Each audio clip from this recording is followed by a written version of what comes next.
요즘 AI 검색 모델들 보면 진짜 대단하죠. 뭘 물어봐도 다 찾아주는 게 거의 마법 같잖아요. 그래서 우리 모두가 은연중에 이렇게 생각하게 되는 것 같아요.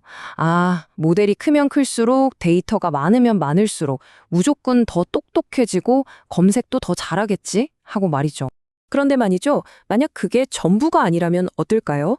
우리가 너무나 당연하게 믿어왔던 크면 클수록 좋다는 이 공식이 어쩌면 AI를 어떤 보이지 않는 벽, 그러니까 한계점까지 막 밀어붙이고 있는 건 아닐까요?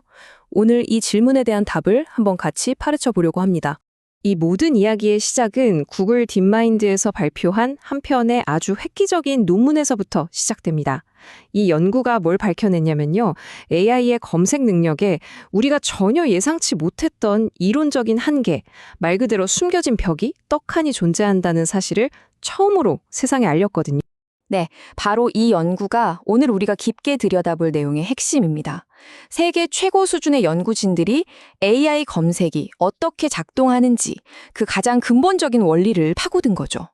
자, 이 연구가 뭘 발견했는지 제대로 이해하려면 먼저 핵심 개념 하나를 딱 짚고 넘어가야 합니다. 모든 건 바로 벡터 임베딩이라는 개념에서 출발합니다. 용어가 좀 복잡하게 들릴 수 있는데 사실 이건 그냥 AI가 세상을 이해하는 강식이라고 생각하시면 편해요. AI는 모든 단어나 문서를 예를 들면 서울이라는 단어를 10,2 같은 숫자 좌표로 바꿔버립니다.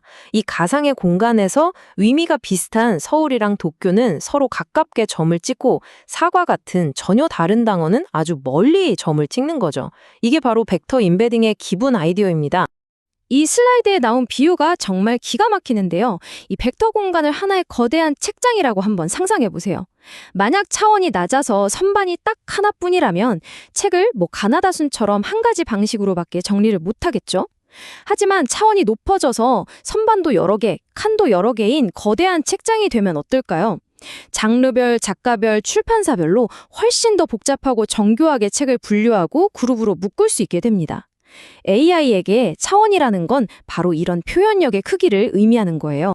그래서 이 논문의 핵심 주장이 바로 이겁니다. AI 모델이 가진 차원의 수, 다시 말해 책장의 크기가 검색 결과로 내놓을 수 있는 정답 조합의 가짓수의 물리적인 상한선을 만들어버린다는 거예요. 즉, AI의 책장이 아무리 크다고 해도 그 안에 정리할 수 있는 책의 조합 방식에는 분명한 한계가 있다는 거죠. 이론은 그럴듯해요. 근데 이걸 어떻게 증명할 수 있을까요? 구글 딥마인드 연구진은 이 이론을 입증하기 위해서 아주 특별한 스트레스 테스트를 설계했습니다. AI의 바로 이 약점을 정확하게 저격하기 위해서 말이죠. 그 테스트의 이름은 바로 리미트 데이터셋입니다. 이 데이터셋은 겉보기엔 되게 간단한데요. 사실은 현존하는 최첨단 모델들을 시험대에 올리기 위해서 아주 교묘하게 설계된 일종의 함정이자 도전 과제라고 할 수 있습니다. 이 다이어그램을 보면 그 구조를 살짝 엿볼 수 있는데 이게 정말 흥미롭습니다. 보세요. 사과나 코카 같은 아주 단순한 속성들을 사람들에게 막 부여해요. 그리고 이 속성을 가진 사람들에 대한 문서를 만드는 거죠. 근데 여기서 진짜 핵심은 이 세상에 존재할 수 있는 모든 사람들의 조합이 어떤 질문에 대한 정답이 되도록 만드는 겁니다. 과정을 조금만 더 자세히 들여다볼까요? 1단계, 무작위 속성을 만들고요. 2단계, 그 속성을 가진 사람들에 대한 문서를 만듭니다. 3단계, 누가 사과를 좋아하나요? 같은 간단한 질문을 만들어요. 자, 근데 여기서 진짜 기가 막힌 게 바로 4단계예요. 예를 들어서 문서가 딱 46개 있다고 쳐봐요. 이 46개 문서 중에서 2개씩 짝을 짓는 모든 조합, 경우의 수가 몇 개나 될까요? 무려 1,035가지나 됩니다. 연구진들이 뭘 했냐면 이 1,035개의 모든 조합 하나하나가 최소 한 번은 정답이 되도록 질문을 만들어버린 거예요. 그러니까 AI가 표현해야 하는 정답의 가짓수를 거의 극한까지 밀어붙인 셈이죠. 자, 이제 무대는 완벽하게 준비됐습니다.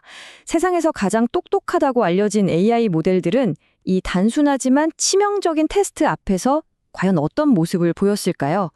이제 이 분석의 클라이맥스로 한번 넘어가 보시죠. 과연 결과는 어땠을까요? 우리가 이름만 대면 알만한 바로 그 잘 나가는 최첨단 AI 모델들 말입니다. 결과는 정말 충격적이었습니다. 자, 이 그래프 한번 보세요. 이게 모든 걸 말해줍니다. 이름만 들으면 알만한 그 대단한 모델들이요. 그냥 처참하게 실패했어요.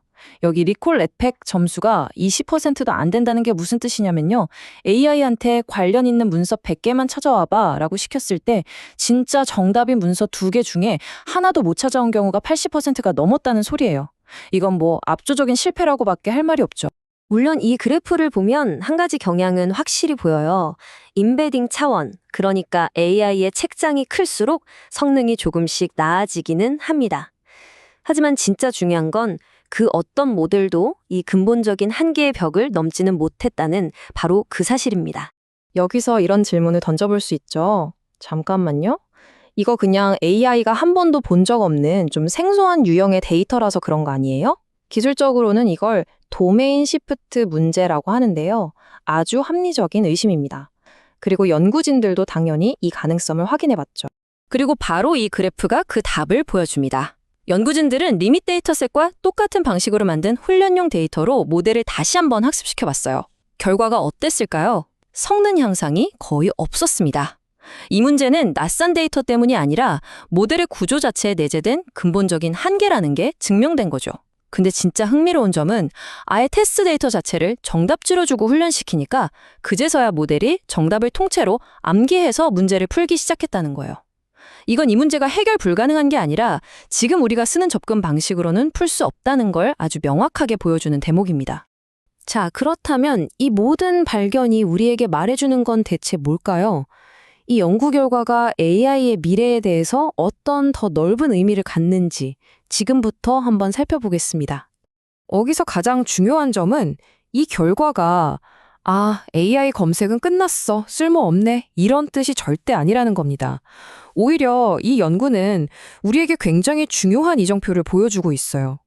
미래의 AI 발전은 그냥 무작정 더 큰 단일 벡터 모델을 만드는 방향으로만 가서는 안 된다는 강력한 신호인 셈이죠. 그래서 우리는 다른 대안을 생각해 봐야 합니다. 이 슬라이드가 현재의 접근법과 유망한 대안들을 딱 비교해서 보여주는데요. 왼쪽의 단일 벡터 모델은 하나의 문서를 하나의 점으로만 표현하려고 하다 보니까 한계에 부딪힌 거고요. 하지만 오른쪽의 대안들은 좀 다릅니다. 문서를 여러 개의 벡터로 쪼개서 표현하거나 다중 벡터, 아니면 훨씬 더 높은 차원을 활용해서 희소 모델, 이 근본적인 한계를 극복할 잠재력을 보여주고 있죠. 실제로 앞서 본 그래프에서도 다른 모델들보다 훨씬 나은 성능을 보였던 게 바로 이 방식들이었습니다. 결국 이 논문의 저자들이 AI 커뮤니티 전체에 던지는 메시지는 아주 명확합니다. 기존 단일 벡터 모델이 가진 근본적인 한계를 우리가 이제 똑바로 봐야 하고 더 표현력이 풍부한 새로운 검색 방식을 적극적으로 찾아보고 도입해야 한다는 거죠.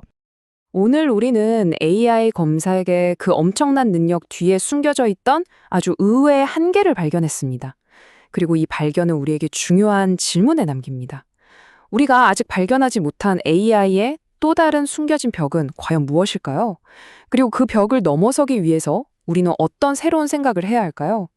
기술을 그저 맹신하기보다는 계속해서 호기심을 갖고 비판적으로 질문을 던지는 것. 어쩌면 그것이 바로 답을 찾는 첫걸음이 될 겁니다.